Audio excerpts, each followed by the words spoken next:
நண்பர்கள் அனைவருக்கும் வணக்கம். இன்னைக்கு நம்ம இந்த வீடியோல ஒன்றுக்கு மேல் வங்கி கணக்கு வைத்துள்ளவர்களுக்கு மிக முக்கிய புதிய அறிவிப்பு ஒன்று வெளியாகி இருக்கு. ஸோ அதை பத்தி தான் இப்ப நம்ம பார்க்க போறோம். இன்றைய காலகட்டங்களில் பொதுமக்கள் பலர் 3 முதல் 4 சேமிப்பு கணக்குகளை வைத்திருக்கிறார்கள். இன்னும் பலர் அதற்கு மேற்பட்ட வங்கி கணக்குகளையும் வைத்துள்ளார்கள். இந்தியாவில் ரிசர்வ் வங்கி கணக்கு திறப்பதற்கு எந்த வரம்பும் இல்லை என்றும் வங்கி கணக்குகளின் எண்ணிக்கையில் வரம்புகள் தீர்மானிக்கவில்லை என்பதும் தான் இதற்கு முக்கிய காரணம். இன்றைய நடைமுறையில் வங்கி கணக்கு என்பது டிஜிட்டல் பரிவர்த்தனையில் முதன்மையான ஒன்றாக இருக்கிறது. அதோடு அரசினால் வழங்கப்படும் சலுகைகளை பெறுவதற்கும் பணத்தை சேமிப்பதற்கும் வங்கி கணக்கு கட்டாயம் தேவை. இதைத் தொடர்ந்து தனியார் அலுவலகங்களில் வேலை செய்யக்கூடிய ஊழியர்கள் சம்பள வங்கி கணக்கு என்ற வகையில் கணக்கு வைத்திருக்கின்றனர்.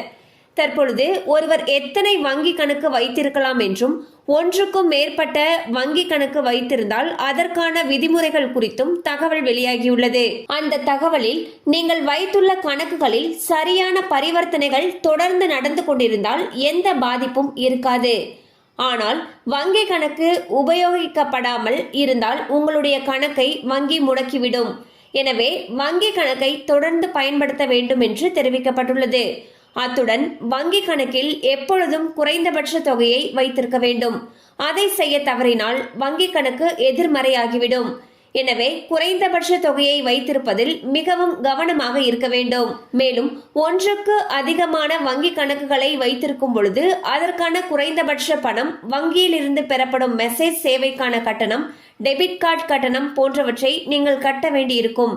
எனவே தேவையான கணக்குகளை மட்டும் வைத்துக் கொள்வது மிகவும் நல்லது என்பது குறிப்பிடத்தக்கது. ஸோ பாத்தீங்கன்னா ஒன்றுக்கு மேற்பட்ட வங்கி கணக்குகள் இருக்கு அப்படிங்கிற பட்சத்துல நம்ம எல்லா அக்கௌண்ட்லயுமே மினிமம் பேலன்ஸ் கண்டிப்பா மெயின்டைன் பண்ணணும்னு சொல்லியிருக்காங்க. அண்ட் பரிவர்த்தனைகளும் மேற்கொள்ளணும்னு சொல்லியிருக்காங்க. மினிமம் பேலன்ஸ் இல்லாம எந்த ஒரு வங்கி பரிவர்த்தனைகளையுமே நம்ம செய்யல அப்படிங்கிற பட்சத்துல அந்த வங்கி கணக்கானது முடக்கப்படும்னு சொல்லியிருக்காங்க. ஸோ உங்களுக்கு எந்த வங்கி கணக்கு தேவையோ அதை மட்டும் பயன்படுத்திக்கோங்க. கண்டிப்பா இந்த அப்டேட் உங்களுக்கு பயனுள்ளதா இருந்திருக்கும் நம்புறோம். மேலும் இது போல அப்டேட்ஸ் உங்களை உடனே ரீச் ஆகணும்னு நினைச்சீங்கன்னா நம்ம சேனலோட தொடர்ந்து இணைந்திருங்க.